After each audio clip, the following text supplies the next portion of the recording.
शिवाय। प्रिय भक्तगण, बहुत बेर देखैत हैब जे मनुष्य पूजा पाठ करैत छथि वएह बड़ कष्ट पबैत छथि। आ जिनका पूजा पाठ कीर्तन भजन दान पुण्यसँ कोनो मतलब नहि रहैत छनि ओ बड़ सुखी रहैत छथि।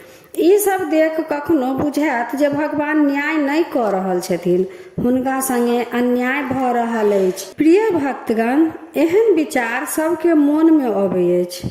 एहि वीडियो के माध्यम से हम अहाँ सबके एकर पाछू के कारण बताएब। भगवान भोलेनाथ एकर स्वयं उत्तर देलखिन जे ज्यादा पूजा पाठ करे वाला मनुष्य किया अतेक कष्ट पबैया। एकर उत्तर ऋषि नारद मुनि के महादेव स्वयं देने छथिन।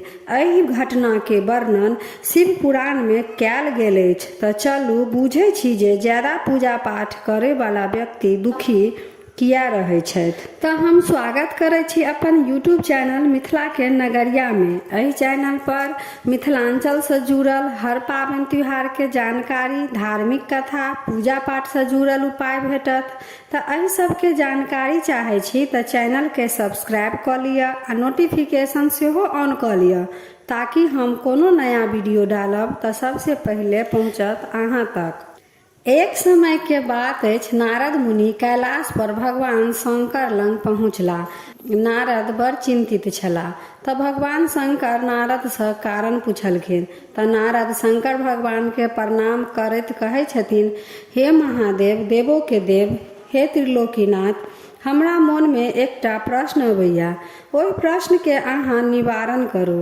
हे भोलेनाथ, जे मनुष्य बेसी पूजा पाठ करैया ओ बड़ दुखी रहै छथि, बड़ परेशान रहै छथि। एकर कारण की अछि? ओ जे लोक पूजा पाठ नहि करैया, भजन कीर्तन दान पुण्य किछुसँ ओहि मनुष्य के मतलब नहि रहैया, ओ सब कुछसँ संतुष्ट रहैया। आ जे लोक पूजा पाठ नहि करैया, भजन कीर्तन दान पुण्य किछु नहि करैया, ओ सब कुछसँ संतुष्ट रहैया आ संसार के सब सुख भोगैया। से किया? एहि बात के रहस्य की अछि? तखन भगवान शंकर कहै छथिन, हे नारद, जे हम सुनाबऽ जा रहल छी ओकरा ध्यान सँ सुनब। हे नारद, एकटा गुरु के दूटा शिष्य छलनि। दुनू शिष्य में बड़ अंतर छलनि। एकटा खूब भगवान के पूजा पाठ करै छलाह, जतऽ ओ भजन होय सुनि लै छलखिन ओतऽ ओ पहुँच जाइ छलाह, खूब दान पुण्य करै छलाह। एकर उल्टा गुरु के दोसर शिष्य नास्तिक छलनि। ओ भगवान के नहि माने वाला छलाह, नहि ओ पूजा पाठ करै छलाह आ नहि ओ कोनो भजन कीर्तन में जाइत रहथि। दान पुण्य हुनका सब फालतू के काम बुझाइ छलनि आ हरदम गलत संगति में रहि कऽ गलत काम करैत रहै छलाह। शराब जुआ में अपन समय बिताबैत छलाह। एक दिन ओ शिष्य जे भगवान के नहि माने छलाह से शराब पी कऽ कतौ सँ लौटै छलाह, अनाप शनाप बजै छलाह आ मस्ती में झूमैत अपन घर आबि रहल छल। रास्ता में हुनका एकटा धन सँ भरल एकटा बैग भेटलनि। ओकर खुशी के ठिकाना नहि रहल। ओ एतेक खुश भेल जे जोर जोर सँ सबके कहै अछि जे देखू हमरा कतेक धन दौलत भेटल, आब हमरा धनक कमी नहि रहल, आब तऽ हम संसारक सब सुख भोगब। आ ओने ओ शिष्य जे पूजा पाठ में विश्वास रखै छलाह से भजन सुनि कऽ अबै छलाह तऽ हुनका रास्ता में पैर में काँट गड़ि गेलनि, खूब खून बहऽ लगलनि आ ओ दर्द सँ छरपटाए लगलखिन कि तखने दोसर शिष्य सेहो पहुँच गेला। ओ हुनका देख कऽ हँसऽ लगै छथि आ हुनकर मजाक उड़ाबऽ लगै छथिन आ कहै छथिन, अहाँ तऽ बड़ पूजा पाठ करै छी, तैयो अहाँके एहन गति अछि। आ देखू हम पूजा पाठ किछु नहि करै छी तैयो हमरा धनक एकटा बैग भेटल। धन एतेक अछि जे हम जीवन भर बैठ कऽ सब सुख ऐश्वर्य भोगब आ अहाँ पूजा पाठ कऽ कऽ दुखे पबै छी। एहन पूजा पाठ लोक किया करत जे खाली कष्टे कष्टे भेटत।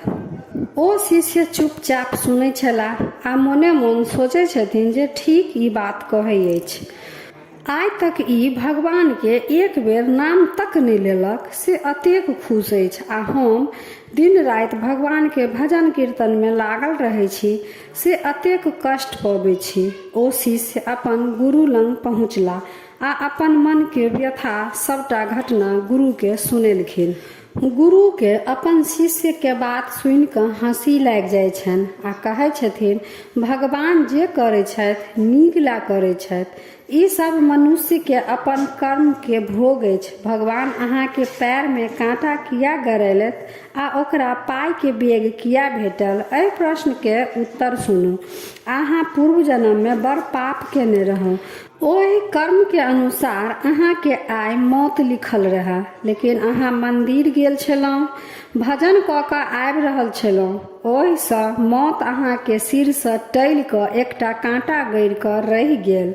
इहो अहाँ के कर्मक भोग छलाह आ हुनका जे धनक मोटरी भेटलनि से हुनका इहो सँ बेसी धन भेटैत। ओ पूर्व जन्म में बहुत धर्मात्मा छल, लेकिन एहि जन्म में ओ पूजा पाठ नहीं करै छथि, भगवान पर विश्वास नहीं रखै छथि, तैं हुनका एतने धन भेट कर रहि गेलनि। हे शिष्य, भगवान के दोष देनाइ छोड़ू, अपन वर्तमान समय के सदुपयोग करू, जीवन अपने आप सुधरि जायत। आगू भगवान शिव नारद सँ कहै छथिन, नारद, मनुष्य एहि जन्म में पूर्व जन्म के भोग भोगै अछि। पूर्व जन्म के कर्म के अनुसार ही सुख आ दुख भोगै छथि। मनुष्य के कखनो ई नहीं सोचै के चाही जे ओ पाप कऽ रहल अछि तऽ ओ बड़ सुखी अछि। ओ अगर सुख भोगि रहल अछि तऽ ओ ई एकर पूर्व जन्म के फल अछि आ एहि जन्म में जे पाप कऽ रहल अछि तेकर फल दोसर जन्म में भोगत। तहिना अगर जे मनुष्य एहि जन्म में दुख भोगि रहल अछि ओ पूर्व जन्म के कर्म के फल अछि आ एहि जन्म में जे पुण्य कऽ रहल अछि ओ अगला जन्म में सुख भोगत। ताहि लेल भगवान के भक्ति सँ कखनो दूर नहीं रहै के चाही, हुनका कखनो निराश परेशान नहीं होय के चाही। भगवान जे करै छथिन ओ नीके ला करै छथिन। भगवान पर विश्वास राखि कऽ जीवन धैर्य आ विश्वास सँ व्यतीत करू। अपन कर्म करैत रहू, भगवान के कीर्तन भजन में लागल रहू, जैसे आगू के भविष्य अगला जन्म सुधरि सके आ सुख शांति भेटे। हे नारद, मनुष्य अपन कर्म सँ दुख आ सुख भोगै अछि। एहि में कोनो आश्चर्य के बात नहीं अछि। जे नीक कर्म करै छथि हुनका सुख आ जे पाप कर्म करै छथि हुनका कष्ट भेटबे करत।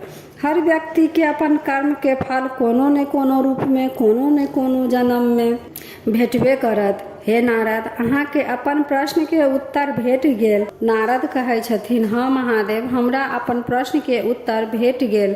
ओम नमः शिवाय। श्रोतागण, उम्मीद करै छी जे ई कथा नीक लागल हैत। अगर नीक लागल तऽ वीडियो के लाइक, शेयर आ सब्सक्राइब कऽ लेब आ मैथिली भाषा के सपोर्ट करब। हर हर महादेव।